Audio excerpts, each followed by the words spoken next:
I was sitting in an airport terminal, luggage at my feet, boarding pass in my hand, completely ready to fly to Italy for the first time in my life.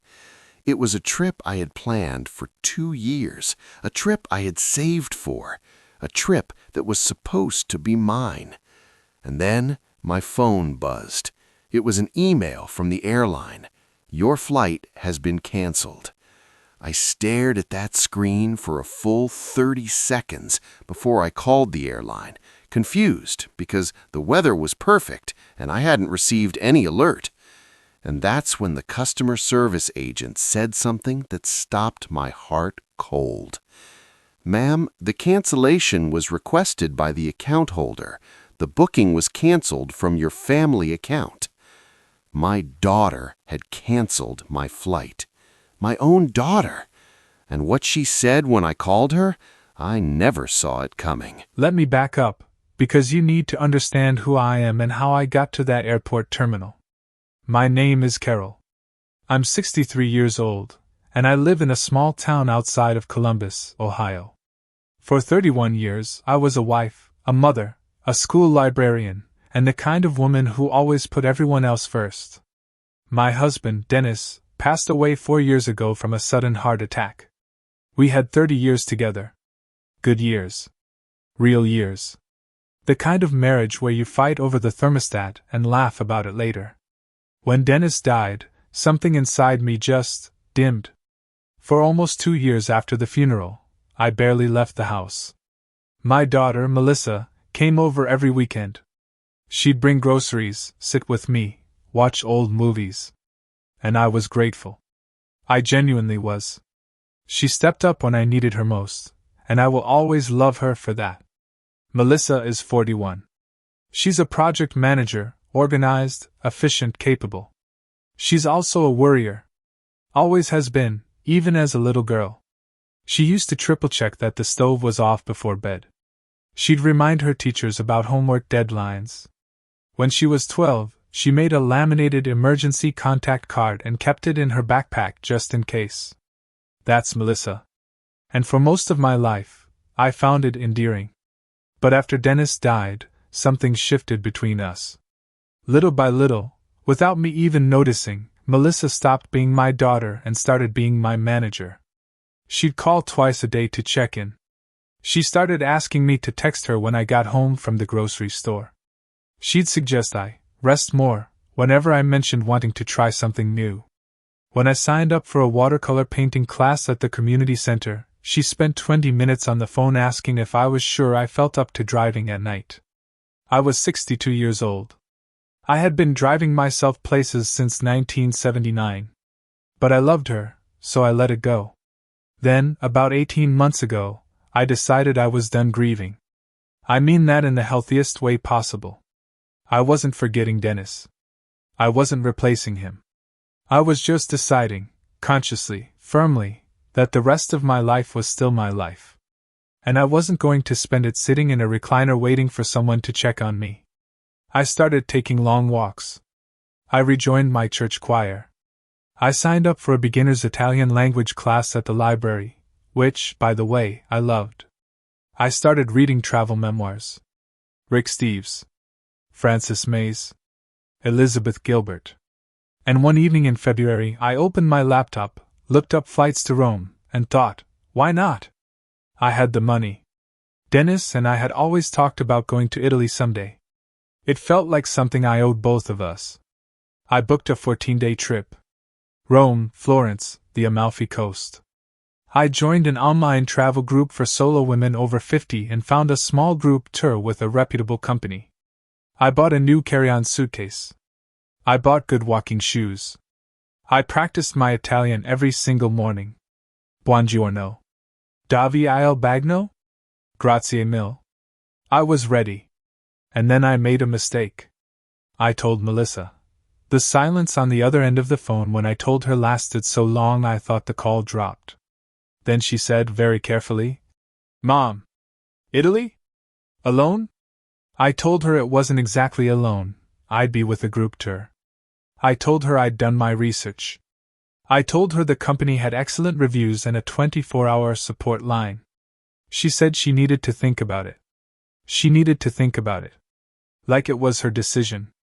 Over the next few weeks, Melissa brought it up every time we talked. She'd say things like, "I just worry about you navigating a foreign country by yourself." And, "What if something happens medically and no one speaks English?" And, "Dad always said he wanted to go with you, Mom. Don't you think it might be emotional? Going without him?" That last one stung. She knew it would. I told her I had thought about all of it. I told her the trip was non-negotiable. She went quiet again. And I thought, okay. She's worried. She'll get over it. She loves me. What I didn't realize was that Melissa wasn't getting over it. She was planning. A few weeks later, she called and suggested we set up a shared family account on the airline's website so she could easily access my booking in case of an emergency. She said it would make her feel better, knowing she could help me with check-in remotely if I had trouble. It sounded reasonable. It sounded like something a loving, tech-savvy daughter would do. So I gave her the login credentials. I should have seen where that was going. Over the next several weeks, little things started happening. My travel insurance documents disappeared from the folder I kept by the computer. Melissa said she'd filed them somewhere safer. She called my doctor's office to ask about my fitness to travel, without telling me. My doctor mentioned it at my next appointment, almost apologetically. "Your daughter called, Carol. I told her you're in excellent health." I was annoyed but still not alarmed. Then one evening, about 3 weeks before my departure, Melissa came over for dinner. She seemed nervous. She kept turning her wine glass around in her hands. Finally she looked at me and said, "Mom, I've been talking to Aunt Ruthie, and we both think this trip might be too much for you right now." Aunt Ruthie is my sister-in-law. She's never left the state of Ohio in her life. I put my fork down. I told Melissa, firmly but calmly, that I appreciated her concern, but that I was going on this trip, and that was final. She nodded. She said, "Okay, Mom. I just want you to be safe." And I believed her. 3 days before my flight, I packed my suitcase, laid out my outfits, set 3 alarms on my phone for the morning. I was flying out of Columbus to connect in New York before heading to Rome. I was giddy, like a kid on Christmas Eve. The morning of my flight, I woke up at 4:30, made coffee, did my hair, and took a selfie in my kitchen with my suitcase because Dennis always used to take photos before every trip and I wanted to keep that tradition. I got to the airport at 6 a.m. for a 9 a.m. flight. And I was sitting in the terminal, boarding pass on my phone, a cappuccino in my hand, feeling completely alive for the first time in years. When that email arrived. "Your flight has been cancelled." You know the rest. I called the airline. And they told me the cancellation had been made through the family account. My hands were shaking when I called Melissa. She answered on the second ring. She sounded wide awake, like she'd been expecting my call.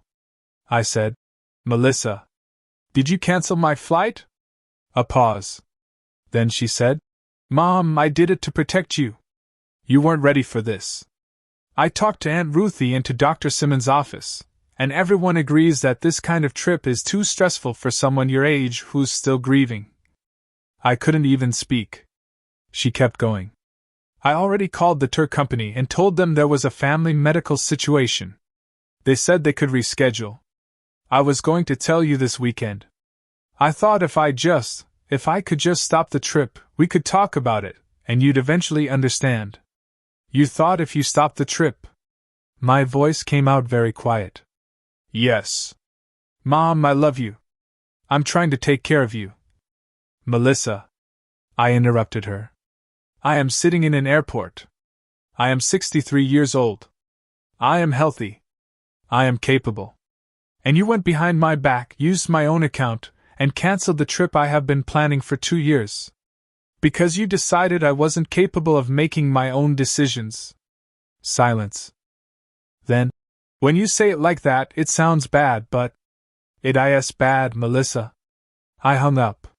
And I sat in that terminal for a long time. Long after the gate would have closed. long after my plane would have taken off without me. I sat there and I cried. Quietly, behind my sunglasses, like a woman who has learned that sometimes the most painful betrayals come from the people who truly believe they love you. The drive home was the longest of my life. I kept replaying what Melissa said. To protect you. Like I was fragile. Like I was someone who needed to be managed and contained rather than loved and respected. I thought about all the small moments I'd dismissed over the past year. The check-in calls. The questions about my driving. The way she spoke to me sometimes, gently, carefully, like I might shatter if she used the wrong tone. I had mistaken all of it for love. And it was love. That's the complicated part. It was love gone wrong. Love that had hardened into control without her even realizing it. But here's the thing about being controlled by someone who loves you. It doesn't hurt any less.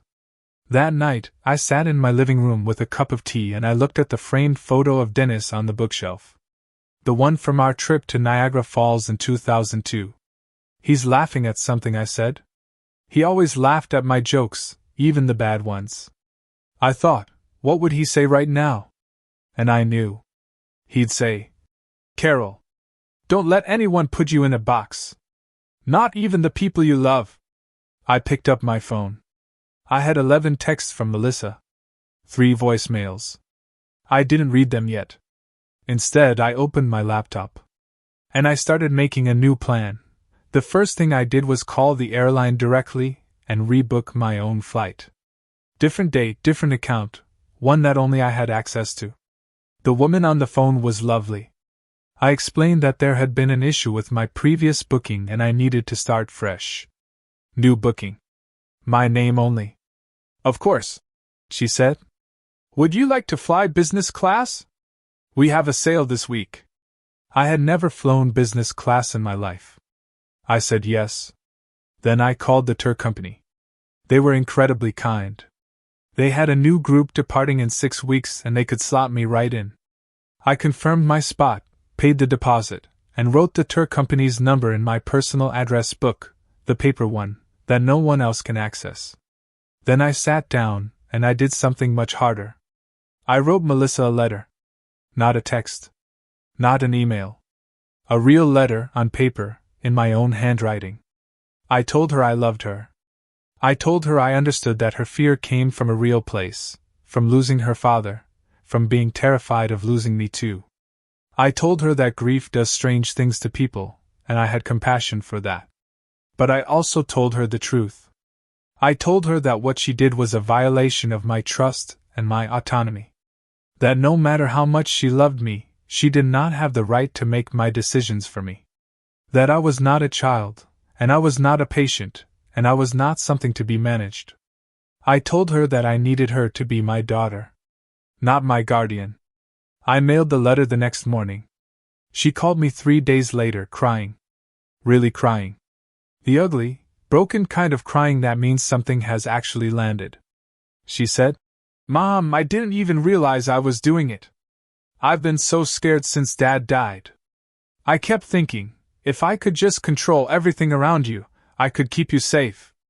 I could keep you from leaving too. And my heart broke for her. It genuinely did. But I also held my ground. I told her I forgave her. But I also told her that I was going to Italy. And that I needed her to accept that, or we were going to have a real problem. Another long pause. And then she said softly, like a little girl, Will you send me pictures? I smiled for the first time in a week. Every single day. I said. 6 weeks later, I was back in that airport. Same terminal. Different energy. I had a new suitcase, red this time, easy to spot on a baggage carousel. I had a window seat in business class. I had a small journal in my carry-on to write down everything I saw. And I had done one more thing. I had quietly removed Melissa from every shared account, the airline, the travel insurance, everything. I'd also changed the password on my email. Not out of anger.